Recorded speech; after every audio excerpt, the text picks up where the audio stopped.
जय जनेत दर्शकों, मैं शेफाली जैन और आप सभी का स्वागत करती हूं जिनवाड़ी चैनल पर।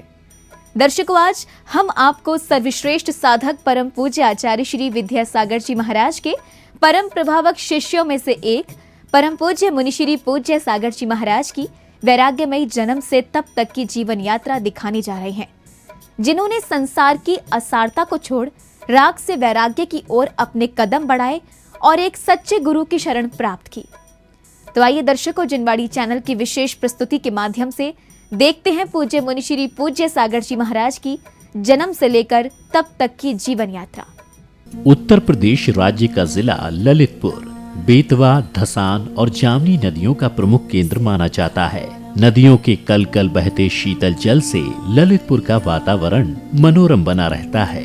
इसी मनोरम वातावरण में जन्मे हैं परम पूज्य मुनिश्री पूज्य सागर जी महाराज। 14 अक्टूबर 1970 आश्विन शुक्ल की पूर्णिमा, शरद पूर्णिमा, जिस दिन चंद्रमा अपनी पूरी आभा बिखेर कर जगत के समस्त प्राणियों के शरीर को शीतलता प्रदान करता है। आश्विन शुक्ल की पूर्णिमा उस समय और भी महान हो गई जब निरंतर हर 12 वर्षों के अंतराल में इसी तिथि पर 4 महान विभूतियों ने जन्म लेकर अपने आत्म कल्याण के साथ साथ जगत के जीवों की अंतरंग दशा को शीतलता प्रदान की, जो कि सन 1934 में गढ़नी आर्यका रत्न श्री ज्ञानमती माता जी, सन 1946 में महान आचार्य श्री विद्यासागर जी महाराज एवं सन 1958 में आचार्य श्री विद्यासागर जी महाराज के ग्रस्त जीवन के भाई पूज्य निर्यापक मुनिश्री समय सागर जी महाराज। और ठीक 12 वर्ष बाद इसी शरद पूर्णिमा पर पूज्य मुनिश्री पूज्य सागर जी महाराज का जन्म हुआ।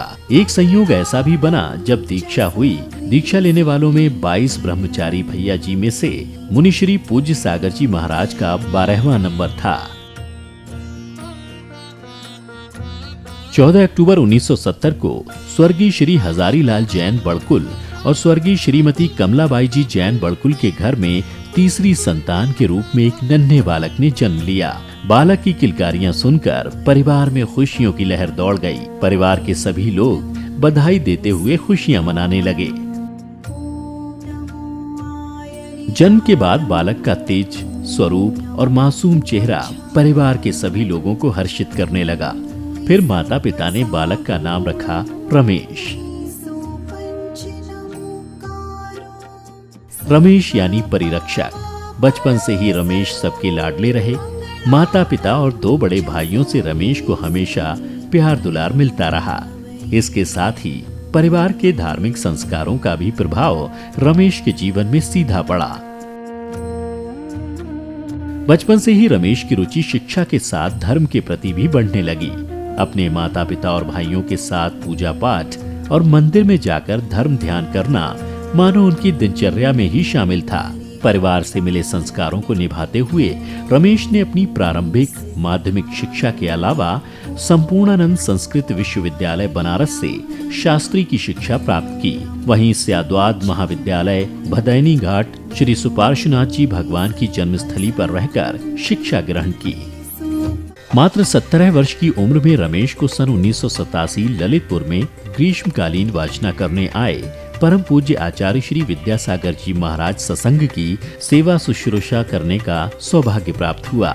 यद्यपि रमेश की उम्र उस समय बहुत कम थी, फिर भी धार्मिक रुचि होने के कारण प्रवचन सुनना और संघ के साधुओं के दर्शन सेवा आदि का लाभ लेते रहना उनकी दिनचर्या ही बन गई। इसके बाद 21 वर्ष की उम्र में सन 1991 में सर्वप्रथम परम पूज्य मुनिश्री सुधा सागर जी महाराज एवं एलक निःशंक सागर जी महाराज का चातुर्मास ललितपुर नगर को प्राप्त हुआ, तो धर्म के प्रति रुचि और बढ़ गई।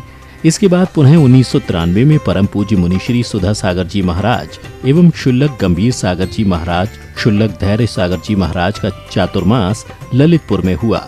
विहार कराने से लेकर पूरे संघ की औषधि आहार आदि की सारी व्यवस्थाओं से रमेश विशेष रूप से जुड़े रहे। यहाँ तक कि दिन में सेवा कार्य करने के अलावा रात्रि में भी घर न जाकर क्षेत्रपाल मंदिर जी में महाराजों के पास ही संत निवास में विश्राम करते थे। ब्रह्मचारी रमेश भैया के लगातार संपर्क में रहा और उनका दिशा निर्देश मुझे हमेशा मिलता रहा। उसके बावजूद मैं इस क्षेत्र में आने से डरता था, लेकिन उन्होंने मुझे संभाला। मुझ जैसे कई भाई उनके संपर्क में रहे। और सबसे बड़ी बात तो यह है कि आज तक के इतिहास में ऐसा कभी नहीं हुआ जब एक साथ 6 भाइयों ने दिगंबर दीक्षा ली। एक तो ब्रह्मचारी रमेश भैया थे और साथ में उनके 5 जो मित्र थे वो एक साथ नेमावर में दीक्षित हुए। ये अगर हम इसको यूँ कहें कि इतिहास की सबसे बड़ी घटना थी। एक शहर के एक साथ 6 मित्र और दिगंबर मुनि दीक्षा ले रहे हों और ऐसे कई भाई उनके संपर्क में रहे, ब्रह्मचारी संपर्क में रहे कि उनका मार्गदर्शन पा करके कई भाई लोग आज मुनि पद को सुशोभित कर रहे हैं, कई क्षुल्लक जी बन गए। तो उनका इतना वात्सल्य, उनका ऐसा मार्गदर्शन जिसके कारण जो एक बार उनसे जुड़ता है वो उनका ही हो जाता है और जो भी उनसे जुड़ता है निश्चित रूप से उनकी दिशा और दशा को बदलने में बहुत बड़ा वो कारण बनते हैं। तो ऐसे परम पूज्य मुनिश्री पूज्य सागर महाराज के श्री चरणों में बार बार नमन करते हुए और मैं भी इस मार्ग में और आगे बढ़ करके और अपना भी कल्याण करूं। वो मुनि चर्या में हैं और हमारे आराध्य हैं, हमारे पूजनीय हैं। अब हम उनकी पूजा करते हैं और हमारा तो ये है, सौभाग्य है कि हम ऐसे परिवार में हमारी शादी हुई है जो मुनि भक्त हैं, मुनि परिवार हैं और उनके जो कुछ भी हैं हम आज उन्हीं की वजह से हैं। हम तो धर्म के बारे में कुछ जानते नहीं थे, लेकिन महाराज जी जब से हुए हैं और हम उनके संगत में या उनके साथ रहे या आना जाना हुआ, जब से हमारा सब कुछ बदल गया, हमारा जीवन बदल गया और हम धर्म की ओर मुड़ गए। मैं पूज्य मुनिश्री पूज्य सागर जी महाराज, जिनको हम लोग रमेश भैया के नाम से बचपन से ही जानते थे, आप हमारे बचपन के साथी एवं अच्छे मार्गदर्शक थे। भैया के साथ हमने छोटी उम्र से ही तीर्थ यात्राएं, साधुओं के आहार एवं विहार में उनके साथ रहे। हमारी स्वाध्याय में रुचि होने के कारण रमेश भैया से प्रायः तत्व चर्चा भी होती रहती थी। धीरे धीरे आपकी रुचि मोक्ष मार्ग पर बढ़ गई, आपका वैराग्य चरम पर था और आपने मुनि दीक्षा ले ली। आज वह सब याद करता हूँ तो लगता है काश मैं भी उनके साथ मोक्ष मार्ग का राही होता। उनकी चर्या, साधना, धर्म प्रभावना और साधर्मी और सामान्य जन के प्रति जो वात्सल्य है उसको देखकर हम सभी लोगों का मन बहुत बहुत गदगद होता है। रमेश भैया की एक बहुत अच्छी आदत थी कि वह हमेशा अपने सभी साथियों का बहुत अच्छा मार्गदर्शक करते थे और मैं तो यहाँ तक कहूँगा कि आज पूज्य मुनिश्री विमल सागर जी महाराज, पूज्य मुनिश्री अनंत सागर जी महाराज, पूज्य मुनिश्री धर्म सागर जी महाराज यदि आज इस पद पर हैं तो ये सब उन्हीं की कारण हैं, उन्हीं की प्रेरणा से, उन्हीं के मार्गदर्शन से आज ये सारे मुनिराज हम सभी लोगों के लिए पूजनीय बन गए हैं। और बचपन में भी हमने देखा हम सभी लोगों का मार्गदर्शक वह बहुत अच्छे से करते थे। उनके अंदर यह गुण बहुत अच्छे से भरा पड़ा है। नेतृत्व करने की क्षमता उनके अंदर जो है वो और किसी में शायद इतनी अच्छी से देखने को मिली। बस इसी चातुर्मास में लगने वाले प्रथम श्रावक संस्कार शिविर में शिवरार्थी के रूप में हिस्सा लिया और उस शिविर का प्रभाव रमेश के जीवन में ऐसा पड़ा कि जीवन की दिशा और दशा ही बदल गई और उनके कदम वैराग्य की ओर बढ़ गए। जन्म के 27 साल 3 महीने और 27 दिन बाद रमेश ने मध्य प्रदेश के श्री दिगंबर जैन मुक्तागिरी जी सिद्ध क्षेत्र में माघ शुक्ल 10 फरवरी 1998 को ब्रह्मचर्य व्रत धारण कर बन गए बाल ब्रह्मचारी श्री रमेश भैया जी।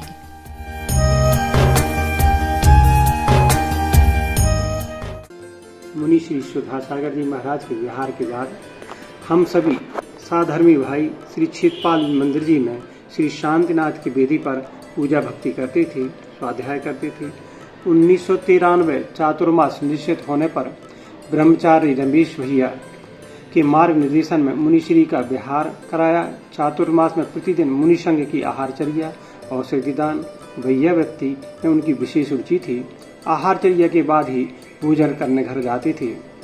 कोई त्यागी व्यक्ति आते अथवा मिल जाते तो उनकी भोजन आदि की व्यवस्था करते, अन्यथा घर ले जाते। आप मात्र 4 या 5 घंटे ही दुकान पर देते थे, बाकी समय क्षेत्रपाल, जो वर्तमान में अभिनंदनादायक क्षेत्र है, में रहकर सामायिक भक्ति स्वाध्याय व्यतीत होता था। आजीवन ब्रह्मचर्य व्रत लेने के पश्चात रमेश घर पर मात्र भोजन करने के लिए ही जाते थे।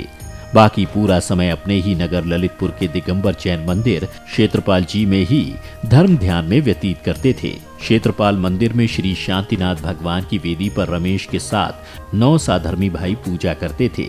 उनकी निस्वार्थ जिनेंद्र भक्ति और ब्रह्मचारी रमेश भैया का अपने साधर्मियों को दिए गए मार्गदर्शन का ऐसा प्रभाव पड़ा कि 1 वर्ष में ही आचार्य श्री ने उन्हें दीक्षा का संकेत दे दिया और 9 में से 6 भाइयों को क्रमशः एक साथ आचार्य श्री विद्यासागर जी महाराज ने दिगंबर दीक्षा दे दी।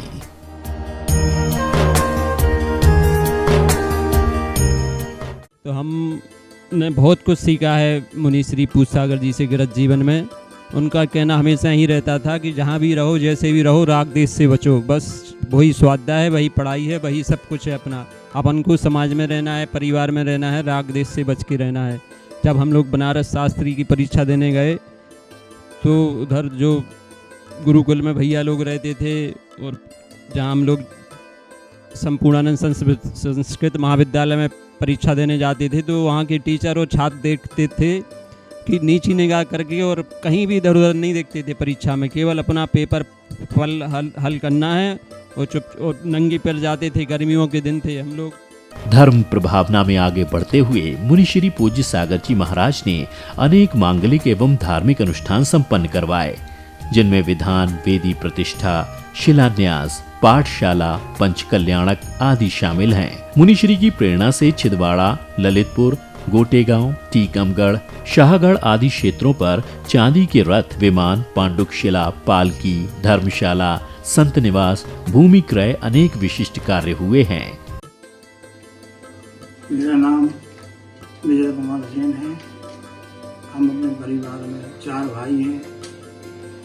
मैं दूसरे नंबर का भाई हूँ। तीसरे नंबर के हमारे रमेश भैया कहलाते हैं। हम दोनों की उम्र में काफ़ी कम अंतर है। हमारे का 2 साल करीब का अंतर है। हम दोनों भाइयों में अटूट स्नेह और प्रेम रहा है। यहाँ तक कि पढ़ने का भी साथ पढ़ते थे, खेलते थे। धीरे धीरे बड़े होते गए। कुछ समय पश्चात हमारे परिवार में हमारी शादी हो गई। इसके बाद चूँकि रमेश भैया का नंबर था परिवार में, तो परिवार में जब चर्चा हुई तो माता पिता के आदिवासी से हमने से पूछा, भैया आपकी शादी का क्रम है? मम्मी पापा पूछ रहे हैं। ये बोले, भाई साहब हमारा 2 साल का व्रत है। हमने कहा कैसे? तो हमारे नगर में परम पूज्य मुनि श्री सदासागर जी के सानिध्य में श्रावक संस्कार शिविर लगा हुआ था। उसमें ये शिविर में भर्ती हुए थे। शिविर से इनको ऐसा धर्म का ऐसा प्रभाव मिला, ऐसी प्रभाव नहीं मिली, इन्होंने ब्रह्मचर्य ले लिया था। हमारे परिवार में हमने मम्मी पापा से चर्चा की, अभी इनसे कुछ ना कहना, अभी 2 साल का इनका ब्रह्मचर्य है। धीरे धीरे 2 साल निकलने को होते रहे। धीरे धीरे इनकी साधना बढ़ी। बाद में इन्होंने अपने नगर में जो भी मंदिर में साधु आए, साधुओं के प्रति आहारचर्या करवाना, घर में दूसरे नंबर की भाभी से बढ़िया आराम से इनकी सहयोग करना, चौका लगवाना। बाकी समय में अपने मंदिर चले जाते थे। मंदिर का तो अपना पानी साथ में ले गए कैन में। साधारण के अंदर बढ़ती रही। यहाँ 2 साल पूरे होने के हुए। धीरे हमने 2 साल पूरे हो गए, तब हमने इनसे पूछा कि भैया अब 2 साल पूरे हो गए, परिवार में दोबारा चर्चाएं हो रही हैं आपकी। तो ये हमसे बोले, भाई साहब हमें तो आजीवन पर हमने ले रखा है। हमने भैया आपने 2 साल का हमसे बोला था, हमने परिवार में बोल दिया था। नहीं बोले, भाई हमारा आजीवन ब्रह्मचर्य और धर्म के मार्ग में हमारा बहुत मन लग रहा है और हमें बहुत धर्म अच्छा लग रहा है। तो हमने परिवार में कहा, अब हमने आजीवन व्रत की हमने चर्चा की, तो हमने बहुत उत्साह हुई इनसे। हम बहुत उत्साह होने के बाद ये अपने शाम को जब मंदिर चले गए तो हमें बहुत बुरा लगा मन में कि हमने जिद डाला कि वो बढ़ रहा है और हमने उनको बहुत डांटा, क्योंकि इन्हें हमसे कुछ नहीं कहा, इन्हें हमसे कुछ जवाब हमें नहीं दिया और ये मंदिर चले गए। धीरे धीरे कुछ समय निकला, 10-50 की सामना बढ़ रही थी बहुत ज्यादा।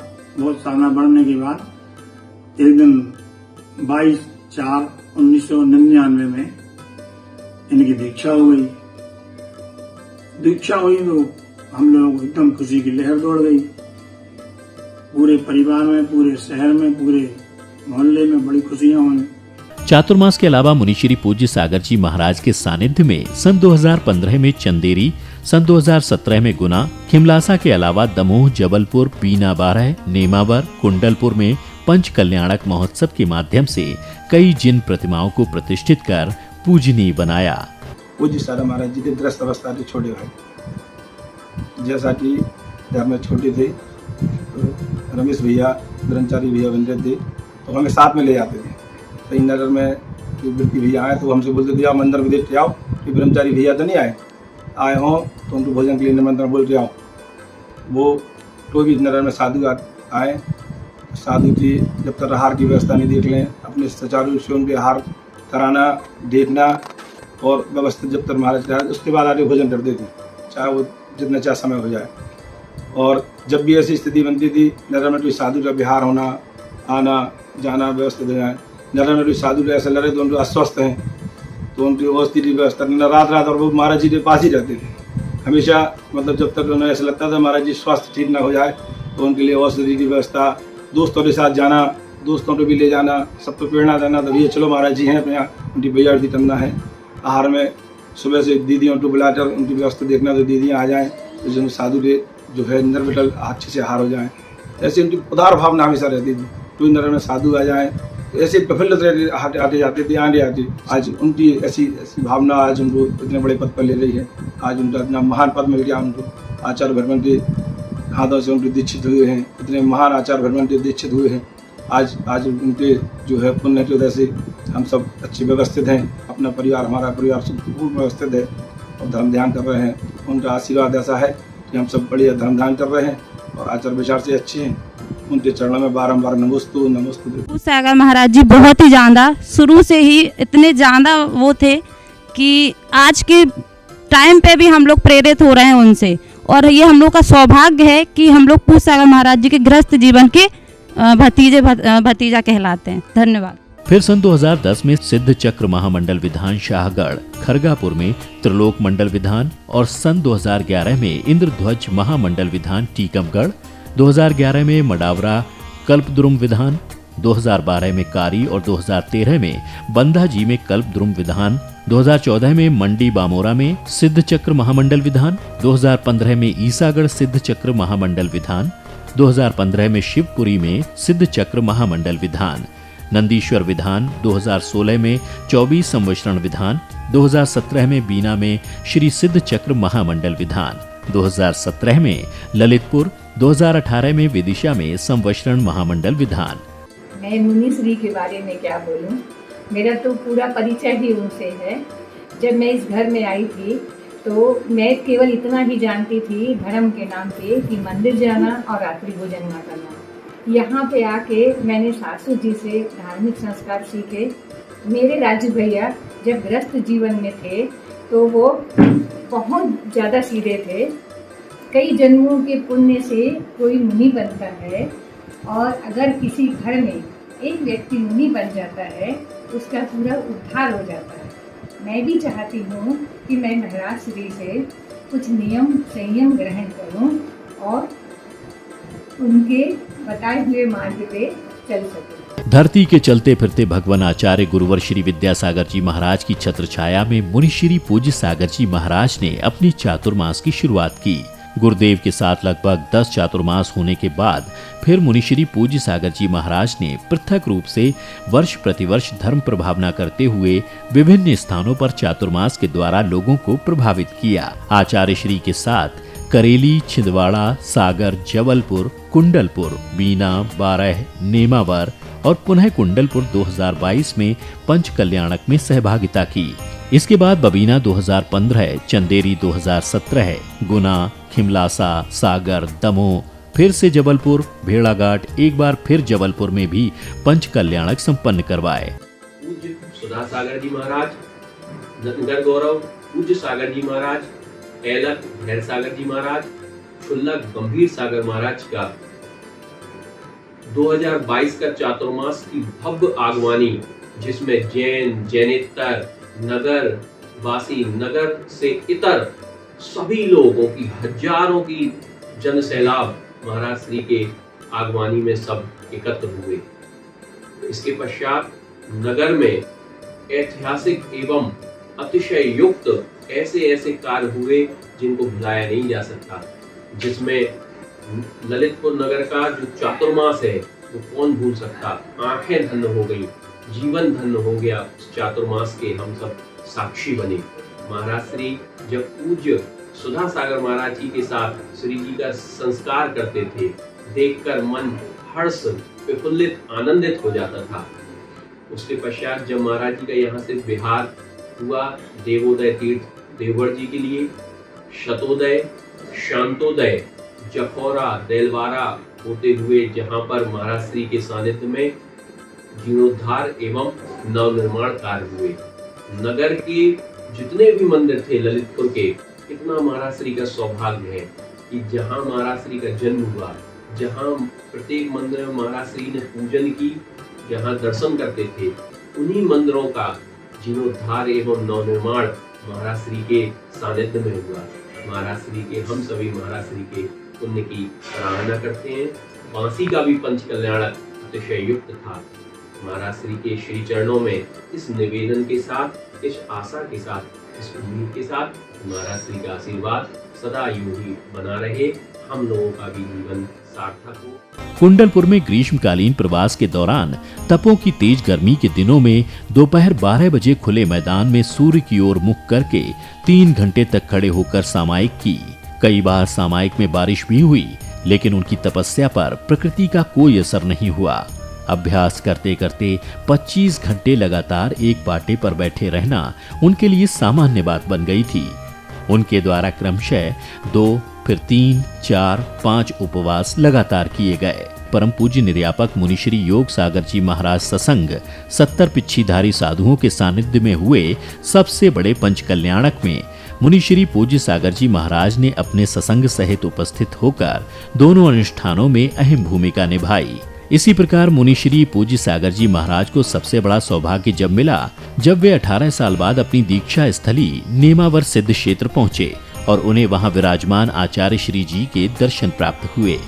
आचार्य श्री के संघ से पृथक संघ बनने के बाद मुनिश्री को 2-4 दिन नहीं बल्कि लगातार 3 माह तक गुरु जी के साथ रहना हुआ। उस समय आचार्य श्री ने वरांग चरित्र नाम के ग्रंथ की वाचना संघ के सभी महाराजों से करवाई। उस वाचना में भी मुनिश्री पूज्य सागर जी महाराज ने सहभागिता की।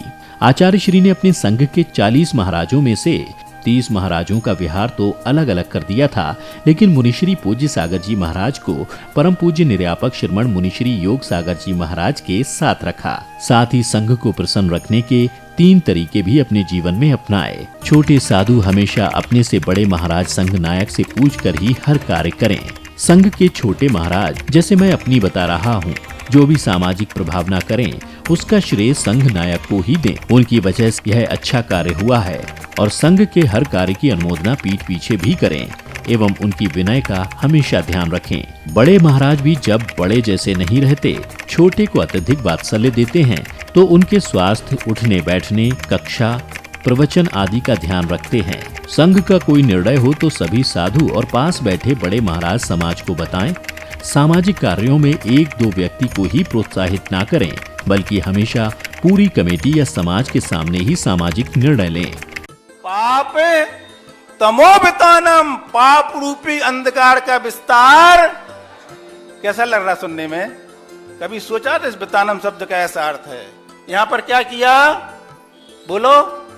पाप रूपी अंधकार का विस्तार को मात्र फैलाया, बस कम नहीं किया। कम क्यों नहीं हुआ? क्योंकि मन नहीं था। मन जिसके पास नहीं होता है वो भगवान की आज्ञा का पालन नहीं कर सकता। वो अच्छा और बुरा नहीं समझ सकता। नियम से मिथ्या दृष्टि ही होता है।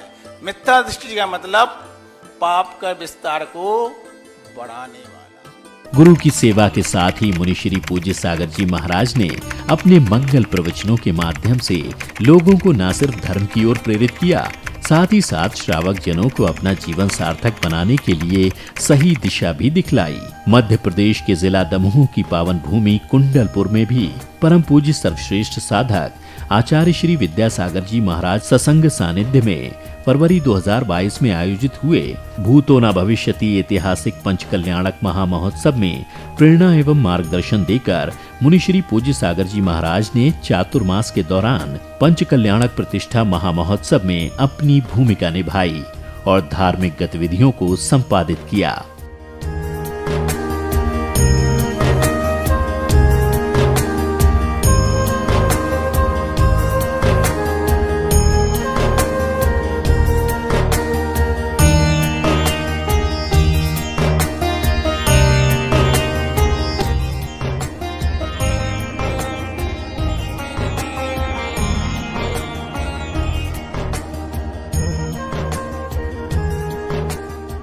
कुंडलपुर के अलावा धर्म प्रभावना के बढ़ते क्रम में मुनि श्री पूज्य सागर जी महाराज का परम पूज्य निर्यापक श्रमण मुनि पुंगव श्री सुधा सागर जी महाराज के साथ उनकी जन्मभूमि ईश्वरवारा में मंगल प्रवेश हुआ। प्रवास के दौरान परम पूज्य मुनि श्री सुधा सागर जी महाराज ने ईश्वरवारा के सारे कार्यक्रमों के प्रभारी तो मुनि श्री पूज्य सागर जी को ही बना दिया। 7-8 दिनों तक ईश्वरवारा में करोड़ों के भव्य मंदिरों एवं संतशाला की योजना बनाई।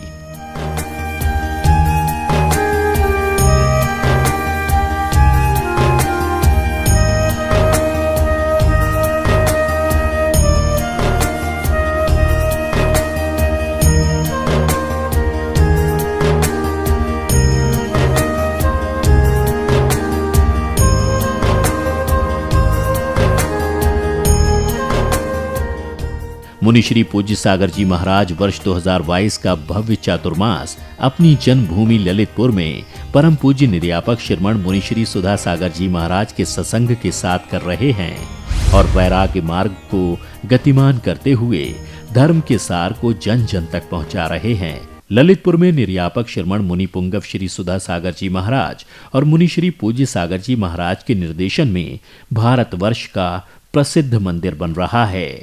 दर्शकों, बड़े ही सौभाग्यशाली होते हैं वो शिष्य जिन्हें गुरुवर के दर्शन और उनकी सेवा करने का सौभाग्य मिलता है, या कहें कि उनके पुण्य का उदय ही होता है और गुरुवर की छत्र छाया प्राप्त होती है।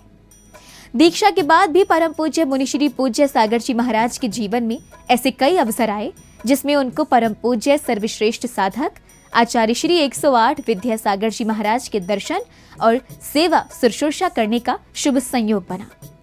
तो दर्शकों, जिनवाड़ी चैनल की विशेष प्रस्तुति जीवन यात्रा में आज आप परम पूज्य मुनि श्री पूज्य सागर जी महाराज के वैराग्य पद से रूबरू हुए।